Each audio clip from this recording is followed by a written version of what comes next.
Bonjour à tous, alors aujourd'hui on va se faire un petit dessert à l'ananas et à la mangue. Donc on va commencer par faire des ananas séchés au four. Donc on va faire en forme de coupelle, donc pour ça on va couper notre ananas. Donc je coupe le dessus là où on a nos feuilles, je coupe le dessous aussi, voilà, pour avoir une bonne base. Tout ça à la poubelle. Je vais couper la peau de mon ananas. Je vais pouvoir enlever le gros cœur, voilà. Donc là je vais pouvoir enlever tous les yeux donc, que vous voyez ici à l'aide d'un économe. Ensuite je vais prendre mon ananas et je vais couper de fines tranches, à peu près 2 mm d'épaisseur. Le reste de mon ananas je vais le garder pour en faire des morceaux pour mélanger avec ma mangue. Je vais pouvoir étaler mes morceaux d'ananas sur ma feuille.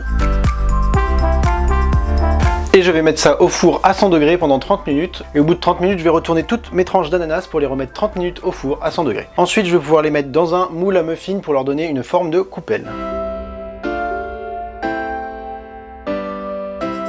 Le restant de mon ananas, je vais pouvoir le couper en petits morceaux et en enlevant le cœur au centre.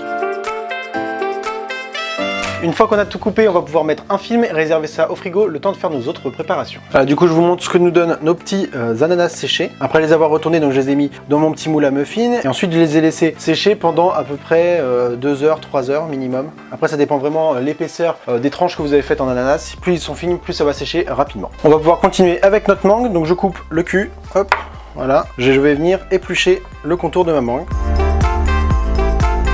Ensuite, après avoir épluché votre mangue, on va pouvoir couper sur les côtés de mon noyau qui est au centre.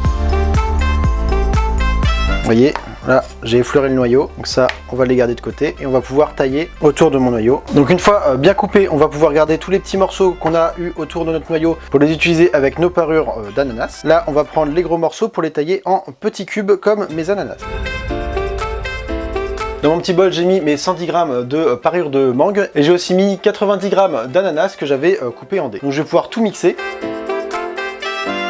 Une fois que vous avez bien mixé, je vais pouvoir tout mettre dans ma petite casserole. Et je vais pouvoir y ajouter un petit peu de sucre et de pectine que j'ai mélangé et un petit peu de jus de citron. Donc une fois que ça bout bien, je vais pouvoir mixer à nouveau et je vais pouvoir mettre ça au frais avec un film au contact jusqu'à temps que ça refroidisse et qu'on puisse l'utiliser. Ensuite, on va faire ma petite mousse au fromage blanc. Donc j'ai mis mon fromage blanc dans un cul de poule avec 35 g de sucre glace que j'ai bien fouetté. J'ai ici mes blancs qui sont bien montés, donc 2 blancs. Ici j'ai 125 g de crème fleurette que j'ai montée avec 25 g de sucre glace. Donc je vais pouvoir ajouter en 2 fois ma crème montée. Une fois que ma crème est incorporée, je vais pouvoir ajouter mon blanc d'œuf monté en 2 fois. Délicatement.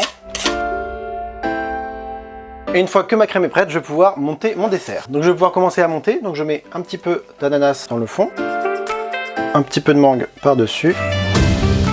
Donc je refais 3 comme ça.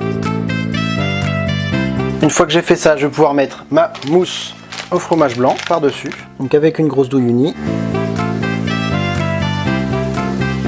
Et en dessous de mes fleurs, mettre un petit peu de gelée de mangue et d'ananas. Et voici.